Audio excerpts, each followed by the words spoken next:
Good evening and welcome to Silence Behind Bars, a CBS 6 special. I am Tom Esham. Tonight we're joined by members of the community telling their stories, describing their experiences with the Albany County Correctional System and the facility itself, how they're still fighting for change, and also, as it says on the title here tonight, they don't feel like their voices are being heard. So before we get to our guests, let's show you some of the factors that got us here tonight. This group's concerns go back beyond just this year, the past 6 months, but it all really escalated in December as we see the video of Robert Brooks beaten inside Marcy Correctional Facility.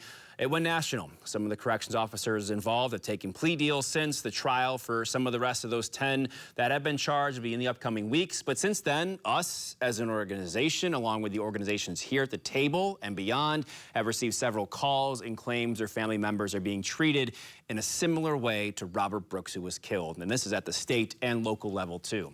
In April, those calls at the local level turned into a meeting between advocates like the ones here, along with Sheriff Craig Apple and other leaders. In that meeting, the sheriff acknowledging that some bad things did happen inside his jail, but that he shouldn't be expected to believe that every allegation is accurate and that he has hundreds of his own working in the same, how he described it, cruel conditions. He told us that after the fact, he thought it was a great meeting. In June, the Legislative Black Caucus in Albany County held a roundtable on public safety. Community members in attendance as Tayshawn Murdoch from the Center for Law and Justice. At that table with Sheriff Apple and Lee Kinlan. There, the sheriff touted being the only homeless shelter and center running out of the county jail, providing medically assisted treatment and veterans and parenting programs there too. Other issues like raise the age and bail reform came up in that meeting as well. But as that continued, calls for change grew louder. Advocates didn't see the issues addressed, taking their concerns more so to the county legislature. This one in August, pushing for a civilian oversight board. Several members of this coalition stood up and spoke. We're going to hear how the legislature responded here in just a few moments here tonight. So that gets us here to today at this roundtable. Members of that coalition joining us here. Let's introduce them for you as we begin. We'll start from right to left. This is Tayshawn Murdoch with the Center for Law and Justice. You just saw him there in that first video as well. Then you also have the pastor, Jim Ketchum, from the New York State Council of Churches. And to his right, we do have a county legislator here, a Democrat. Sam Fine is here with us this evening as well. We'll go to the other side. Lamika King, a family member of someone that is and has been incarcerated. She is on the right of your screen. Ronnie Minter, the founder of Freedom Unshackled Coalition, and Gary Ferrand, a formerly incarcerated individual, as well, here to speak his voice and his perspective on everything in between. Now, we should also mention that we invited majority leadership on the legislature here. They said they couldn't make this work or declined. The Republican minority in Albany County also wasn't able to come.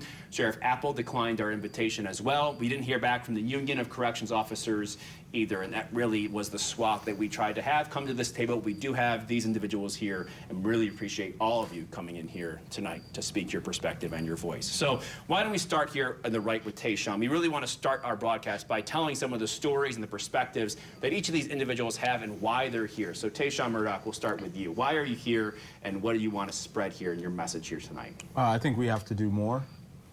We can't continue to be complacent with the continued issues that are being brought to the table. We've heard time and time again of accounts of abuse in Albany County Jail, and it's not just Albany County Jail, it's also correctional facilities in every other county throughout New York State. And so we can't continue to assume that every family member or every person that brings these complaints forward are not telling the truth, because clearly that's not the case. And so we have to do more. We have to not remain complicit or get upset because the way that folks are advocating for it isn't the way you think that folks should advocate for change.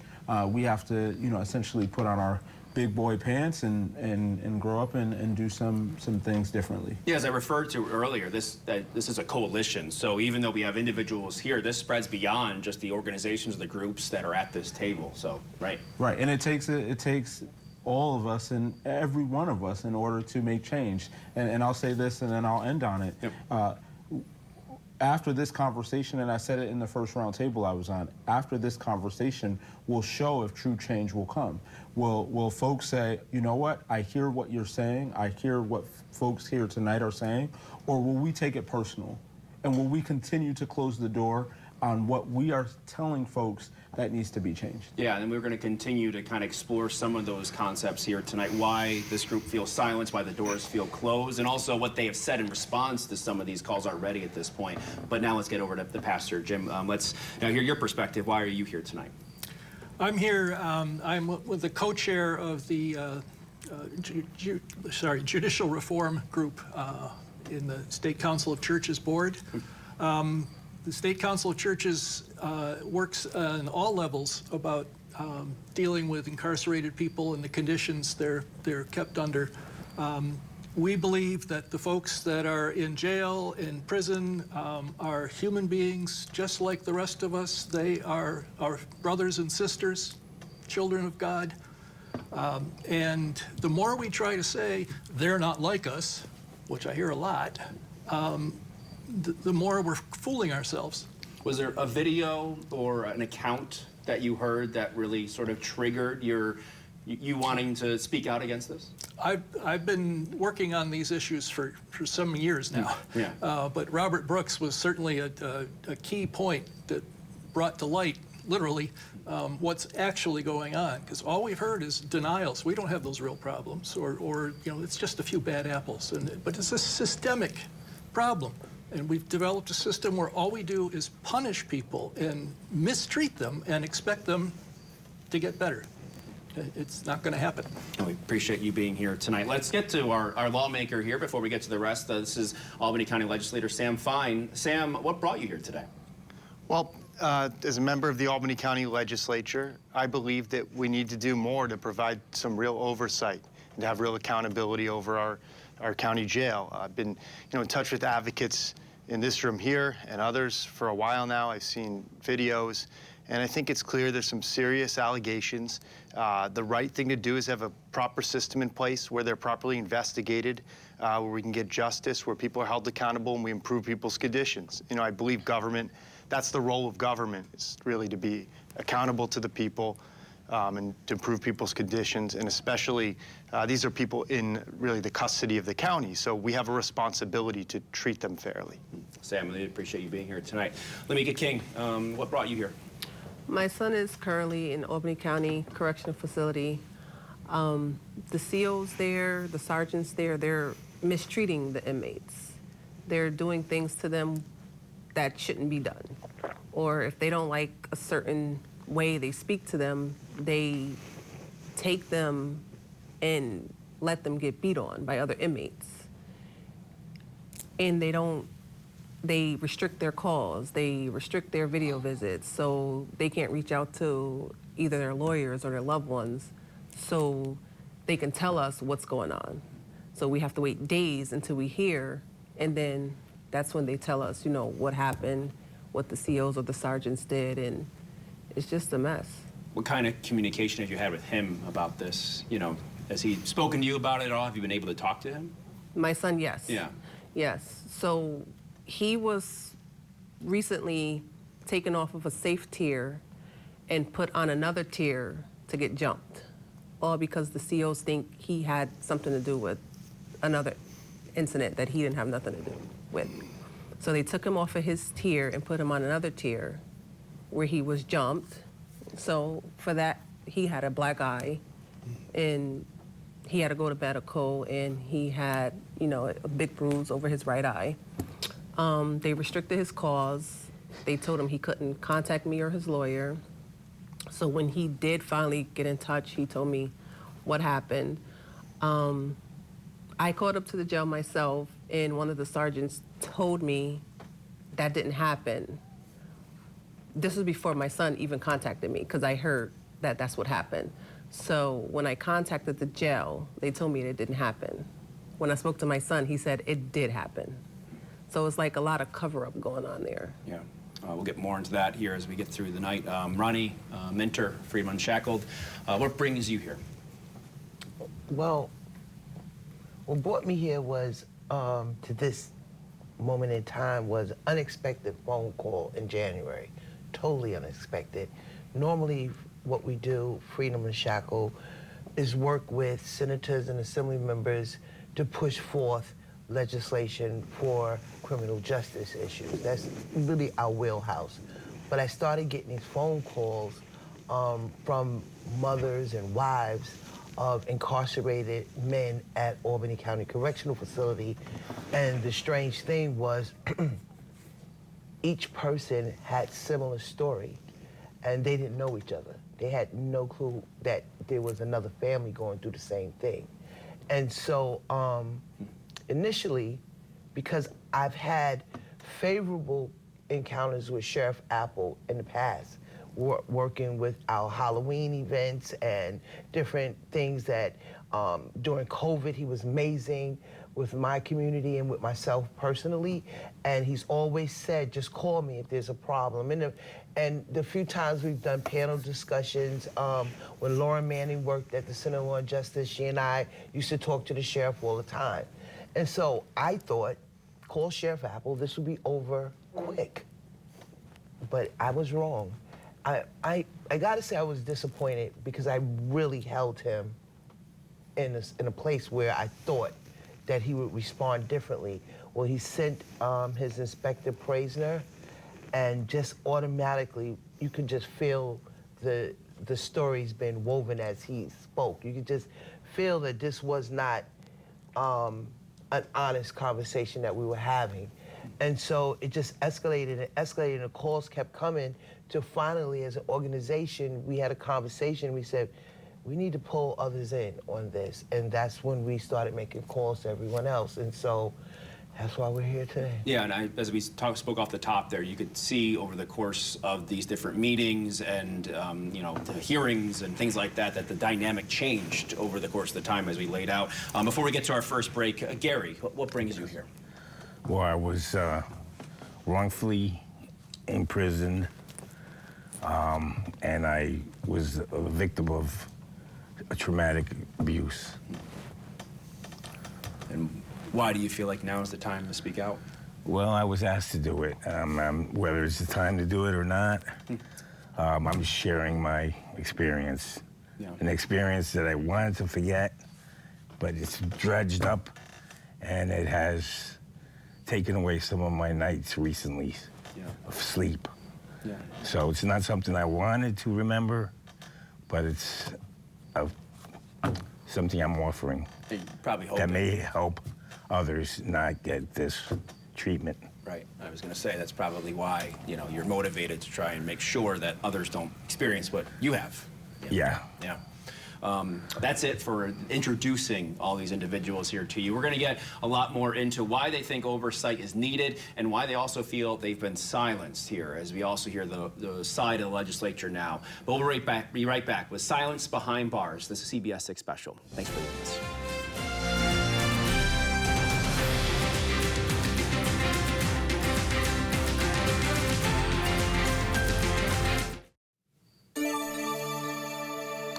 Welcome back to Silenced Behind Bars, a CBS 6 special. I am Tom Esch, and thank you for joining us here tonight. You've already heard the perspectives of our 6 individuals here that have come to speak about their experiences with the Albany County Correctional Facility. And I will say, yes, they have compelling stories. They have very personal stories at that. But the other side of this is the sheriff. And at some levels, the legislature, the sheriff has said some of these, in the majority of these allegations, he says have been investigated and disproven over the course of the last few months. But also, he had a little bit more to say. This was back in June when obviously there was rallying continuing going on by a lot of these advocates. Here's some of what he had to say. Well, all their claims have been disproven, and they basically want everyone out of jail or to have keys to the jail.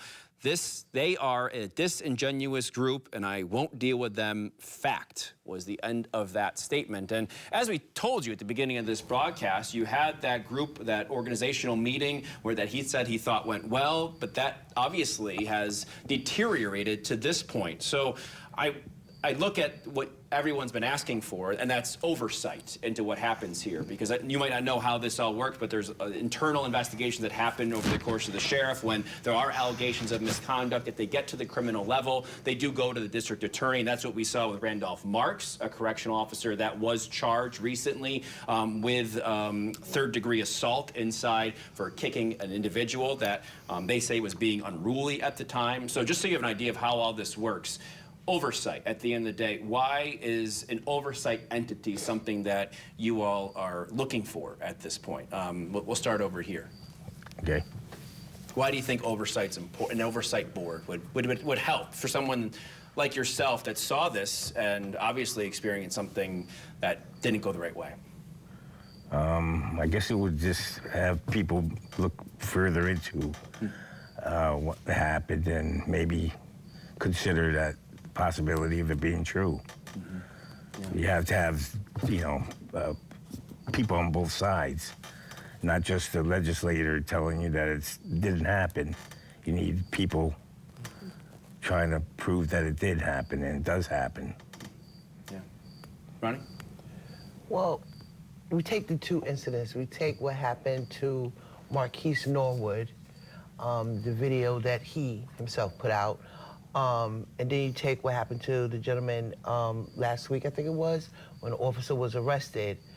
You have one instance that within 4 days, an investigation was done and sent to the district attorney. And we can quibble about whether that should have been a misdemeanor or a felony, or whatever the case may be, but you clearly have faces that are shown on that video with Marquise Norwood, and no investigation was sent to the district attorney. How do you have someone beat unconsciously and no investigation, no charges, no criminal charges were sent to the district attorney? So this is some of the reasons why we're saying we need some kind of advisory board or oversight board from the county legislature, but all we've heard, what little we've heard, is what they can't do. They haven't, it doesn't appear to us, there's been no communication around what maybe they can do, because that jail can no longer continue to investigate itself. Lamika, that brings the question of, when you hear this from your son, who do you go to? Is there a place where you can, I guess, file a complaint or something of that nature? Yes, so I filed a complaint with OSI. They reached out to me, I spoke to them, they were pretty good about it. They went to investigate, they went to speak to my son and took his statement. Where it went after there, Yeah, that's the state, right? The Right, State Office of right. Special Investigations. Yep, that Right. goes through the Attorney General and through that entity exactly. as well. Yeah. So they did pull him down, they did take a statement, but I don't know where it went from there. I haven't heard back from them.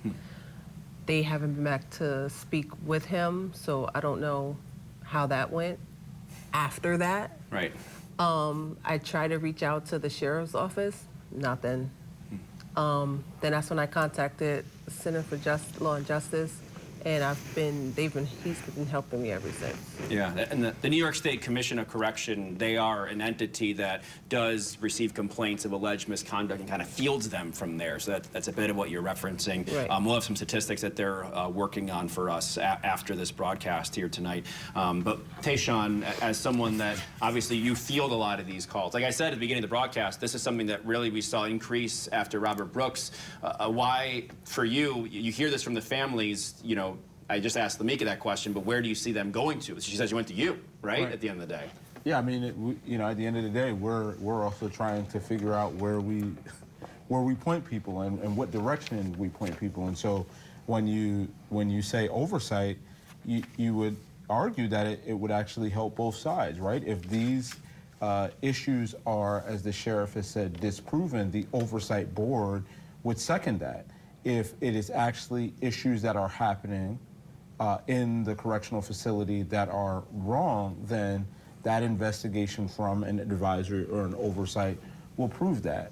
And so I think that we have to realize that the families that come to us are human, and that not only are their families human, but the individuals who are incarcerated are human, and that we have to treat them as such. And so when we talk about oversight, it isn't about whether or not we think the sheriff or his custodian or whoever did something wrong. It's really about making sure that individuals who are incarcerated and their families who are supporting those individuals who are incarcerated are treated humanely and fairly. Pastor Jim? Yeah, I would agree with that 100%. I have said to the county legislature and a couple other people, if you never look in the hen house, you have no right to be surprised when there's a fox in there. And if you only ask the fox, is everything all right? You already know the answer. Oversight will give us a chance to find out what actually happened, what didn't happen, who's responsible, who's not responsible.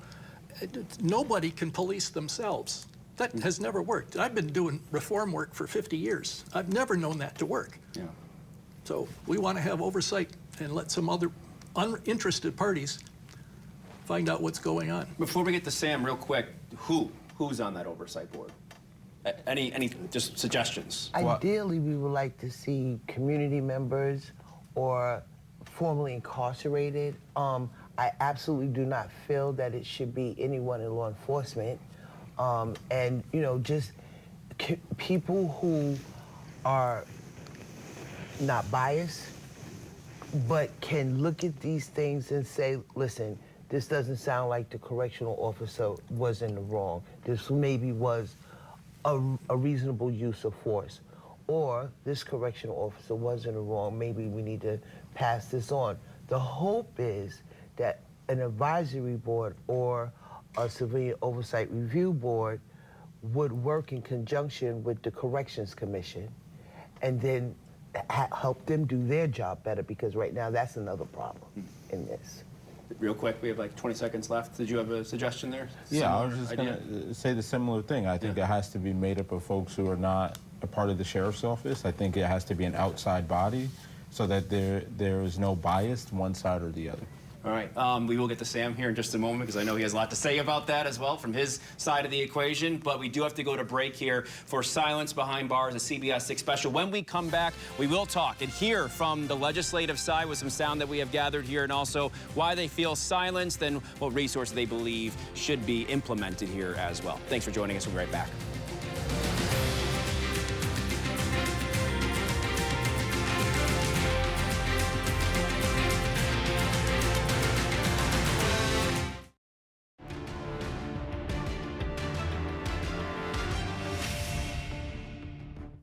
Welcome back to Silence Behind Bars, a CBS 6 special, and thank you for joining us here once again tonight for our next half hour. I am Tom Esch, and we'll reset to introduce to you who has joined us here at this table to discuss their perspective on the Albany County Correctional Facility, their experiences they've had here with that in Albany County. Tayshawn Murdoch from the Center for Law and Justice is here with us tonight. Pastor Jim Ketchum from the New York State Council of Churches. Sam Fine, a Democrat in the Albany County Legislature. And then on our left here, we have LaMaika King. She's a family member of an individual that's currently incarcerated. Ronnie Minter from the Freedom Unshackled Coalition, and then we have Gary Ferrand, who's formerly incarcerated himself. Thank you all for sharing your perspective so far. We really appreciate it. When we went to break here a few moments ago, we were talking about the ask and the desire and calling for oversight into the Albany County Jail, an entity that oversaw what happened inside there. And Ronnie Minter, she brought up everything the legislature has said that they're saying they can't do when it comes to this, whether that's hamstrung by legislation, whatever it might be, and not enough of what they can do.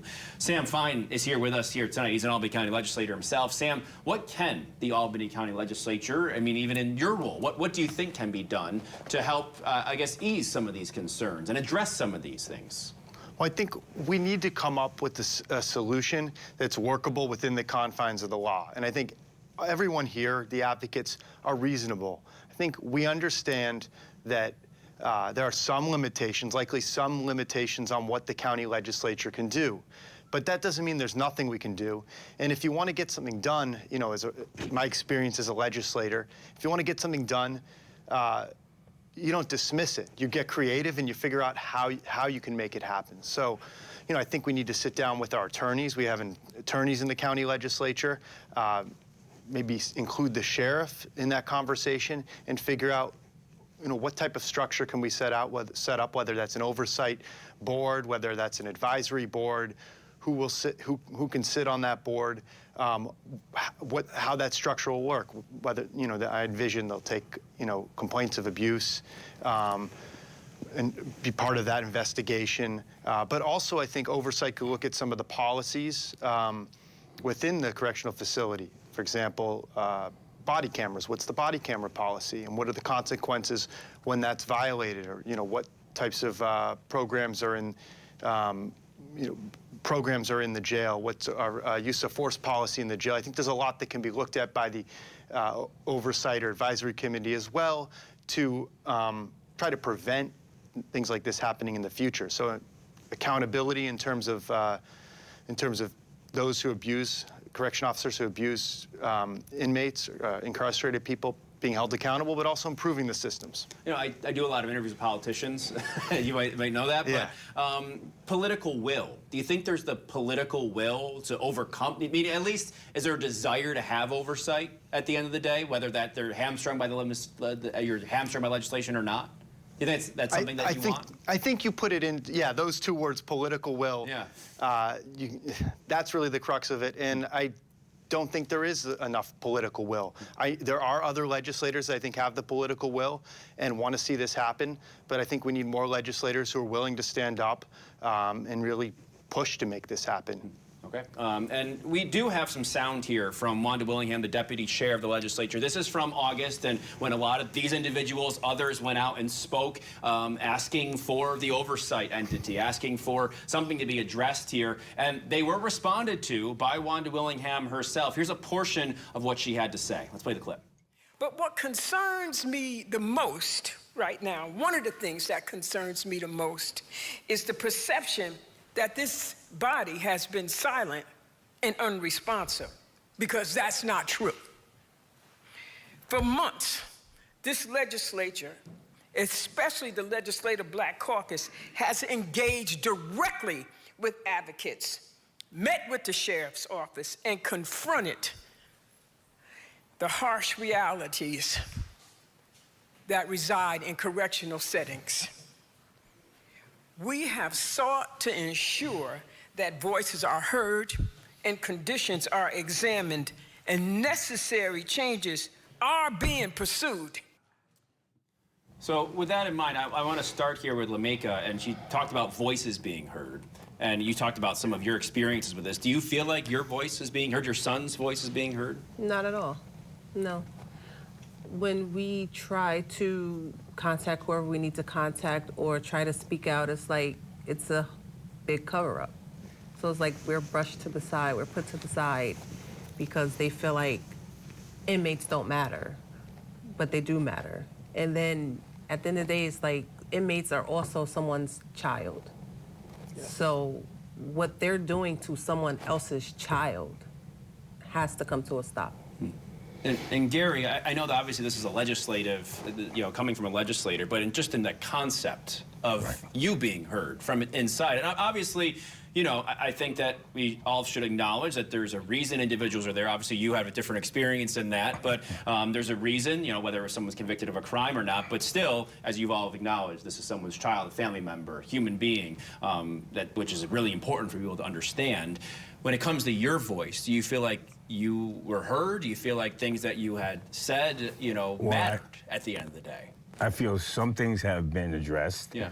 Bail reform is one of them, because I was incarcerated awaiting bail, awaiting my possible conviction, which I wasn't convicted of anything. So I was unjustly put in jail, and I was beat down pretty badly. So as far as what's going on now with this oversight committee, I think it's a good thing. I'm not advocating for it because I wasn't aware of this. Yeah. I'm merely here to speak but the trauma that was committed to me and what I endured. Yeah. Ronnie, you had a reaction to what you heard Wanda Willingham had to say. What was that reaction that people might not have seen here? Thank you for asking me that, because Wanda and I, we talked frequently, right? And we talked about all of this, throwing ideas back and forth, early morning, 9 o'clock in the morning, while she's getting ready to go to work or I'm getting ready to go to the Capitol, wherever. And I kept expressing to her over and over the need to have us come and meet with. I kept saying to her, Carolyn has not written us back. Carolyn has not answered, and I'm talking about Carolyn McLaughlin, the chair of the Black Caucus.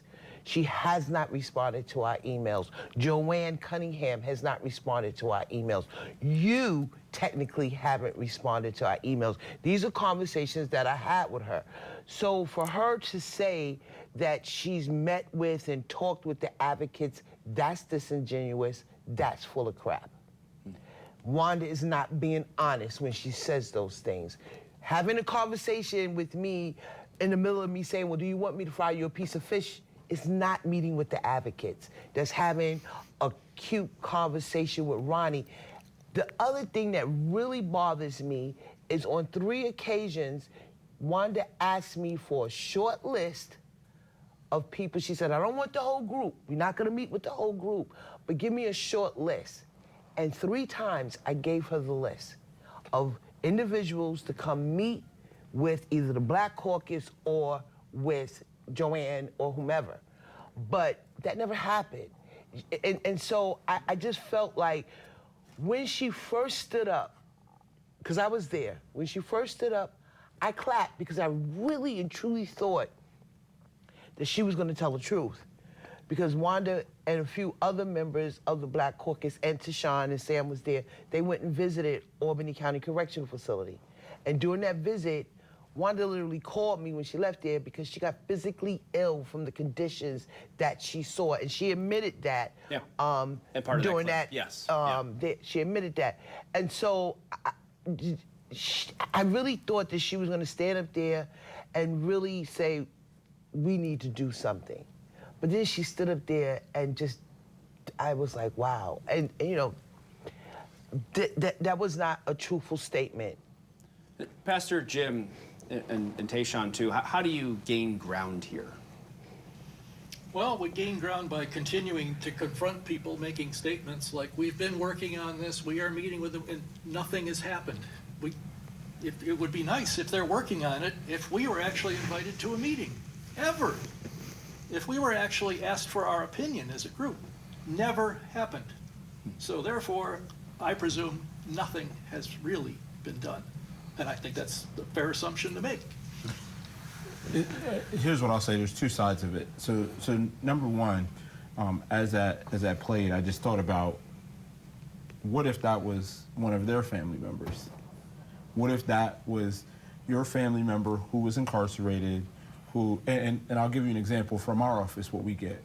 I'll get a phone call from a client, and they'll say, hey, I got a phone call, not from the family member, but from a cellmate of the family member who said, hey, your loved one just got beat up or kicked in the head or what have you. And that family member doesn't have contact with their loved one, right? So what if that was that loved one was one of those legislators' loved ones or a sheriff's office loved one? I think we would see a fairly different response, right? We would see an act of urgency in that case. The other side of this is kind of what I said, and I keep saying it. We don't like the way people convey frustration, or we don't like the way people say things.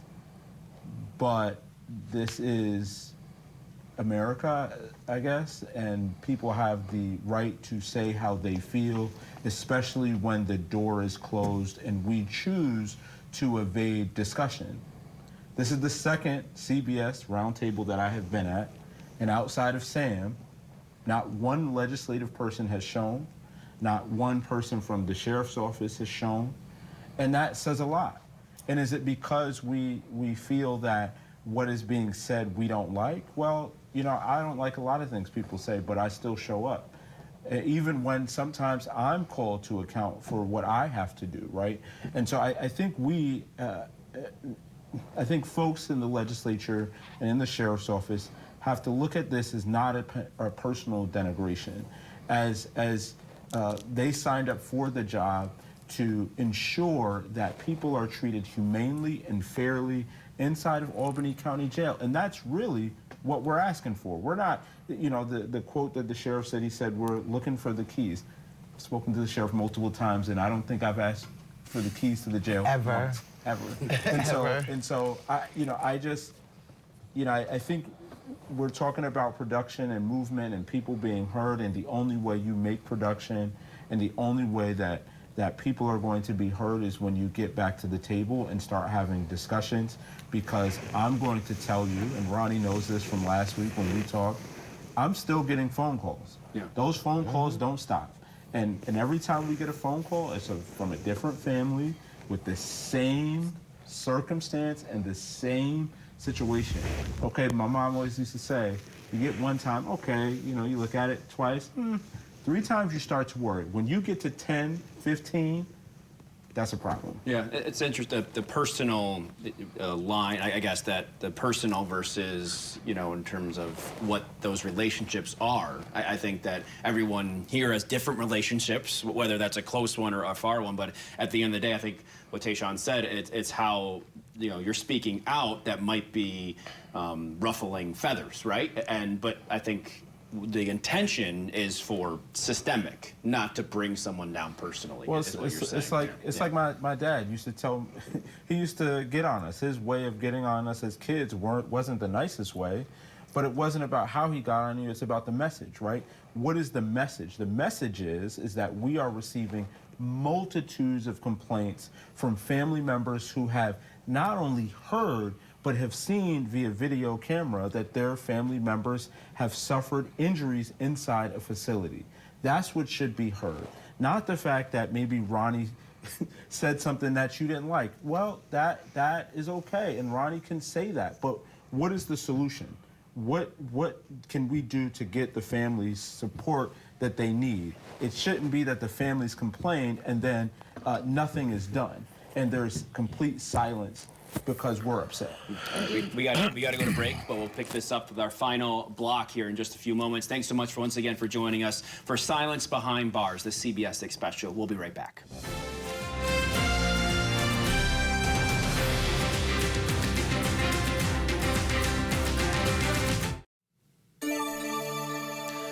Welcome back to Silenced Behind Bars, a CBS 6 special. I am Tom Esch, and this is our final block of the evening. And I want to get into the final messages they have for the audience and for everyone else that might be watching here tonight. But also, there's been this concept, we were talking a bit off camera, of conditions inside correctional facilities, not just in the county, but in the state and beyond, especially since the strikes and everything that's going on there. But in terms of, obviously, we're talking about Albany County here. Gary, obviously, you spoke earlier this evening about, the experience that you had, and I think when people hear conditions, they don't really know what that means. What does a condition inside a prison mean to you in terms of your experience? Well, I got beat up because I didn't want to go to a cell with a dope sick junkie, and they beat me down pretty severely and dragged me into another room, stripped me down naked, proceeded to abuse me and belittle me even more. And then they dragged me to another room, put a shoe jumper on me. So I was put in a special housing unit for 17 days for no crime that I was convicted of. And then after the 17 days, it continued because I was labeled as a 4 now. I was put in with murderers and other violent criminals. And this was all for a violation. I wound up pleading to a violation to get out of jail because I had $20,000 bail. So bail reform would have worked for me. Yeah, we don't hear that story about bail reform a lot. About even though someone that you said would have benefited you, especially in your situation. Right. Then obviously I'm sorry that you went through that. Ronnie, you hear conditions. What does that mean to you? Well, in full transparency, I'm formerly incarcerated. And, I just want to say I've had conversations with the sheriff in the past about the conditions in the jail, the brutality, the physical conditions in the jail. But during some of our conversations with the sheriff around the injuries that a lot of the people were reporting were happening to their loved ones, his response to us at a meeting was that the floor did it. That guys had broken sockets, broken facial bones, all these things were a result of the floor doing it, not as a result of being kicked and pulled and thrown and punched repeatedly. And Tom, it bothers my soul that person after person after person, and Tashawn can tell you the same thing, each call had similar injuries. So you're telling me that the floor continuously fractures facial bones. Those men, and I know women, are getting brutally beaten at jail. Superintendent Lyons is not being truthful, and for the sake of transparency, we are calling for his removal. And Sheriff Apple, for lack of a better term, I'll use his, is full of crap and disingenuous, because a floor isn't doing that to those people. The correctional officers are. We have about 4 minutes to go. Let's go around. Lamika, your message as someone, as a family member experiencing some of these things, what do you want the people to know? I just want the people to know Albany County is not a good place. It's like when the inmates go in there, they beat the inmates, or they send them to another tier to get beat, or they physically beat them, as they did with my brother recently. They beat him to where his eye was closed shut, like you couldn't recognize him. They wouldn't let him get on video. They wouldn't let his lawyer see him, nothing like that. With my son, they sent him to another tier to get beat, and same thing. They restricted everything. But when I finally did get to video call him, I did screenshot his face. They just cover up everything. The sheriff helps them cover it up. They cover it up. They just don't want the family members to know what they're doing, but we know what they're doing because the inmates, they're not gonna lie. They're not gonna call us and just make up a lie, and then when we see them, we can see it all on their face that they were touched.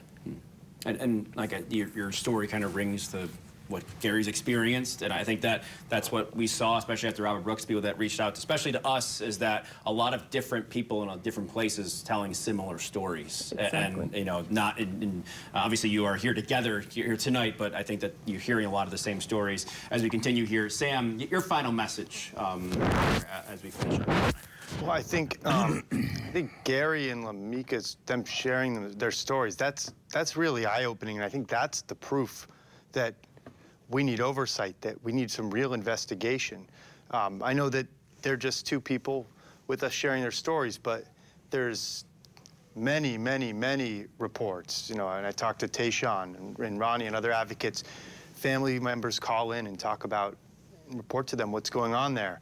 That doesn't mean every single allegation the person is guilty, but that's why an investigation is necessary, because we have to get to the bottom of it, and we have to hold people accountable and improve conditions there. So for me, conditions are, it's ensuring people are treated fairly and with human rights at the jail. Everyone's treated with dignity, and we need to push for that. We've got about a minute left. Pastor Jim?